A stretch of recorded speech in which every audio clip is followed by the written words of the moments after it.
During the initial days of the Russian invasion against Ukraine, it became clear that the Ukrainian people would not give in easily. Throughout late spring and summer, a significant amount of NATO weaponry arrived in the country. However, the ongoing war has taken a toll on NATO equipment, with substantial losses in heavy weaponry during the intense battles around Bakhmut. Based on the Oryx list, this video will discuss the most significant losses in NATO military vehicles since the beginning of the war. Both Russian and Ukrainian forces have mainly relied on older Soviet-era military equipment. However, as the war continues, Ukraine has increasingly turned to NATO-provided weaponry. This has resulted in a significant increase in known losses of NATO equipment in recent weeks and months. The Oryx portal, which tracks losses with photos and timestamps, is the best tool for estimating losses, though it does not cover every piece of equipment lost on the battlefield. Humvees have been the most significant loss for Ukraine, with at least 78 units destroyed. This is not surprising, as Humvees make up the majority of military vehicles supplied to Ukraine by NATO countries. The US alone has sent 1,800 Humvees to Ukraine since the invasion began on February 24.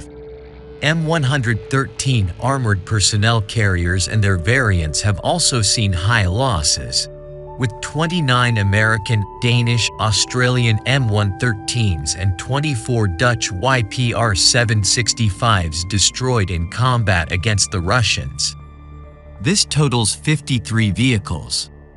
It is unknown how many YPR-765s Ukraine received, but with over 500 M113s expected from the West, the 29 destroyed vehicles represent a loss rate of around 6%.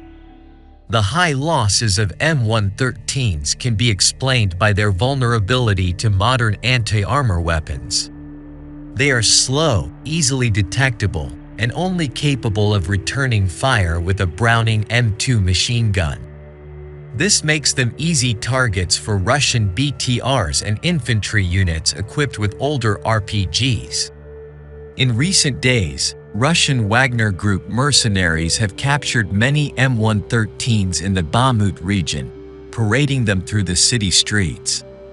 The M777 towed howitzer has seen considerable use in Ukraine, with at least 49 of these powerful artillery pieces being lost in recent conflicts. The first batch arrived in Ukraine in April last year and was used throughout the summer and fall offensives. Now, the remaining howitzers are stationed in the Bakhmut region.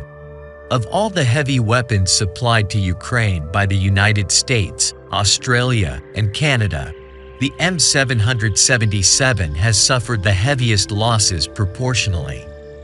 Out of 152 howitzers received, 49 have been lost, accounting for a minimum 33% loss rate.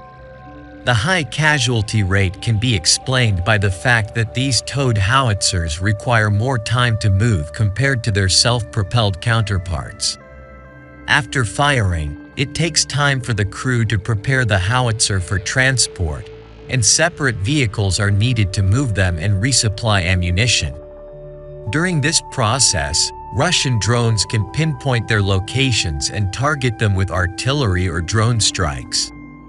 In recent months, Russian Lancet drone operators have been hunting Ukrainian artillery units, with towed howitzers being especially vulnerable to these drone attacks due to their lack of independent mobility.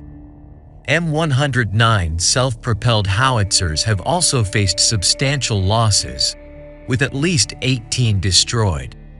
Ukraine received 87 of these American-made howitzers from 5 NATO countries, with a confirmed 20% loss rate in the conflict. These units are also targeted by Russian Lancet drones and precision strike assets.